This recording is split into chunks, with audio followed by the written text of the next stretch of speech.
Okay, today let's talk about thought and culture at the beginning of the 20th century. Roughly, let's say 1870, 1880 through the first couple of decades of the 20th century.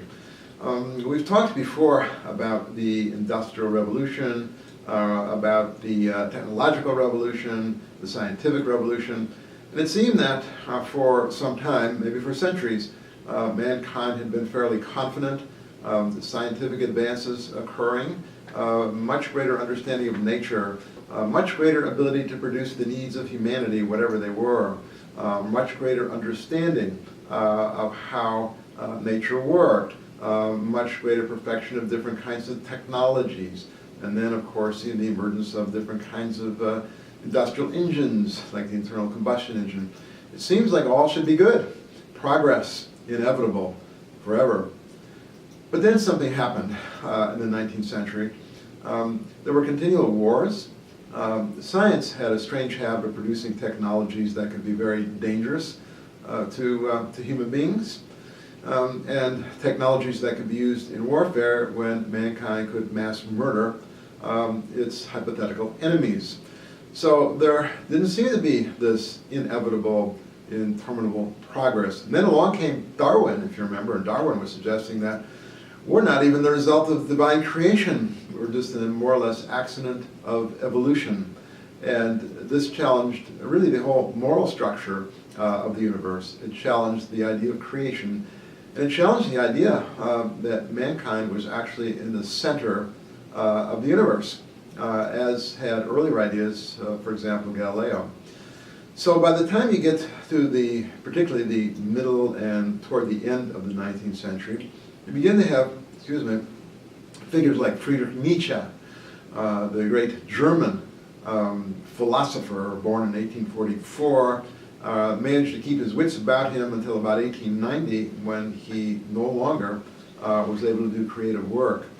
In any case, Nietzsche has been described as an irrationalist, perhaps as an existentialist, but in any case, Nietzsche says it's time that we really looked at who we are, and where we come from, and where we need to go. Because Nietzsche said that all is not good. Our political institutions were not working. Our parliamentary democracies were just sort of debating societies, which didn't go anywhere. Liberalism was hypocrisy. All of the so-called advances in politics and human rights and so forth, he said, were an illusion. Mankind was essentially cruel, unjust, and was not in command of its own fate, was not basically marching onto interminable progress. So Nietzsche says it's time that we simply confront the fact that his famous phrase, God is dead, but what he means by that is that Christianity is dead. It's no longer relevant. The moral universe has disappeared. There is no moral structure, and humankind, we're living beyond good and evil, beyond good and evil. Nietzsche wasn't saying that we should be immoralists. Nietzsche wasn't arguing or defending the idea that there's neither good nor evil. He was simply saying, let's call the world exactly what it is. Let's stop pretending that human beings are invariably good, or that they can overcome the evil in themselves. In fact, he was simply saying that we have to discover moral ideas, moral principles for ourselves. He was simply recentering mankind in its own history. He was simply suggesting that mankind makes its own history, and he even invokes the idea of the Superman who is needed to come along and attempt to simply put mankind on a more realistic basis and suggest that morality is possible, maybe, but in any case it's up to us to define who we are, who we need to be, and where we're going. So Nietzsche's a pessimist, no doubt about it, but at the same time he doesn't end there. He's suggesting that it's possible that we can overcome our natures, whatever they are. He's also suggesting that our natures are not fixed, which is another big change from, let's say, Christian thought, that our natures essentially can evolve, and perhaps we can do something about the way in which they change. That's Nietzsche, clearly anticipating some of the later existential ideas. And by the way, Nietzsche was not an anti-Semite, and the Superman that he anticipated was obviously not Adolf Hitler. That was not at all what Nietzsche has in mind. After Nietzsche, let's talk about Fyodor Dostoevsky, the great Russian novelist, a man who had lots of self-doubt about himself, a man who searched his entire life for the meaning of existence, a man who thought that the best we could ever achieve is to suffer, and that suffering at least indicates that we are human and that we're free. In other words, Dostoevsky, who doubted the authority of the established church, in this case Russian Orthodoxy, who doubted Christianity, who doubted everything there was about organized religion, nevertheless comes to embrace God and comes to embrace religion, but a very personal sort of religion himself. He believes, for example, to go back to organized religion, he has an exceptional chapter in The Brothers Karamazov, one of his great novels, which I highly recommend. And in this chapter, which is called The Grand Inquisitor, there's a big discussion about what should have happened in order for the world to really realize that God, or rather Jesus, is the Son of God. And what Dostoevsky has the discussion saying, basically, is this, that mankind is weak. It cannot really embrace the idea of God without specific signs, and that what should have happened is when Christ was on the cross, as a sign that God exists and that he was the Son of God, Christ should have come down off the cross, which would have definitively revealed the truth of Christianity and the status, the divine status of Jesus himself. That did not happen. And what Dostoevsky is saying, that leaves room for doubt from that point on. And he literally is accusing the church, essentially, of hypocrisy. So he comes back to the notion that ultimately that life is about suffering. Life is always going to be that way. He himself suffers personally, by the way. He was addicted to gambling for practically his entire life. He was never able to overcome that. It hurt all of his personal relationships. But at the same time, Dostoevsky has this feeling that, well, suffering still indicates that I'm human. Suffering must be for a reason, and the reason for him is that it is something which endows us with our freedom, with liberty. We sort of define our world in a similar way, perhaps, that Nietzsche had talked about. So, while he might prefer a world in which there is no suffering, he might prefer a world in which everything is taken care of and sort of divinely organized. At the same time, I think he really prefers this notion that maybe we do not have a perfect world. Maybe we are bound to suffer. But in any case, it's up to us how we make our lives. And to some extent, I think Dostoevsky prefers that. Somehow, suffering is related to existence and the meaning of existence. Yes, Dostoevsky doubts that there is an ultimate meaning, there's an ultimate purpose, and that is part of the suffering, and that is perhaps why so many regard him as sort of a forerunner of existentialism. But in any case, there you have it. Dostoevsky really is really fitting right into the mood of his times. Who are we? Where are we going? We seem to be adrift. There is no moral compass. There is no moral order. And mankind suffers for all of that. And yet, at the same time, it's possible that human existence can still have meaning despite all of this absurdity.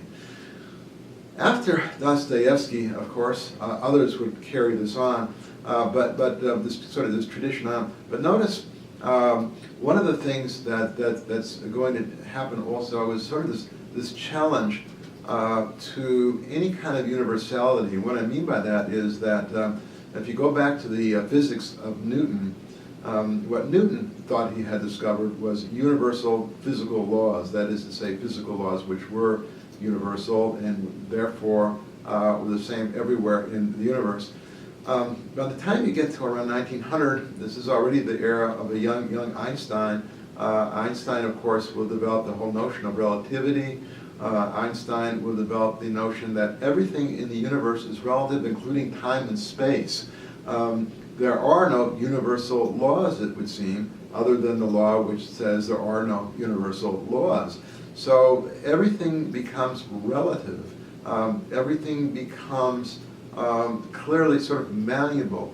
And of course, later physics would suggest that everything is unpredictable. So physical laws, once thought universal, are now going to be challenged, perhaps more than ever before. So mankind does not seem to have an understanding even of nature. But Sigmund Freud comes along. Sigmund Freud lives well into the 20th century. He lives all the way to 1939, but he's still a figure in this period very much because he challenges, he's challenging really what we can even know about our own mind. So really, mankind, it seems, is coming down from the altar of this great being who can master everything. Physics is suggesting that we've known very little about how nature operates, how matter operates, about natural laws and how they operate. Now Freud comes along and says we don't really understand even our own minds and how they work. And Freud, of course, is the one who suggests that we have the unconscious mind, and the unconscious mind, which cannot be brought up to the conscious level, unless, of course, there's psychotherapy and psychoanalysis. This is the region of the id, the sort of the bundle of instincts or drives that mankind has that from birth, and that this actually is what is behind the sort of the motivations for all people. So the unconscious mind actually drives us to do what we're doing. This is what Freud is saying it's all about, and therefore we really don't know what that is, what those instincts are, how they would operate, unless, of course, we go into psychoanalysis. What Freud is saying also is that in civilization there can be no civilization unless the id is suppressed, unless the id is balanced by the ego or by sort of conscience which is developed by civilization. In other words, repression, education, control, and that is what childhood is all about. That is what growing up is all about. That is what is supposed to happen with maturity. So Freud is suggesting that it is the clash between the unconscious drives and the sort of training into how we actually act, the ego or civilization, as he puts it. It's that clash which actually leads to a number of neuroses, and that is why psychoanalysis is needed, because people need to understand that the reasons why the instincts need to be controlled, why they have been controlled. So it is these drives, Freud is suggesting, must be controlled if civilization is to survive into the future. Well, this would seem to be a complete denial of the earlier notions that mankind has a sort of inner conscience which it follows. Freud is suggesting that the inner conscience is replaced actually by the raw id.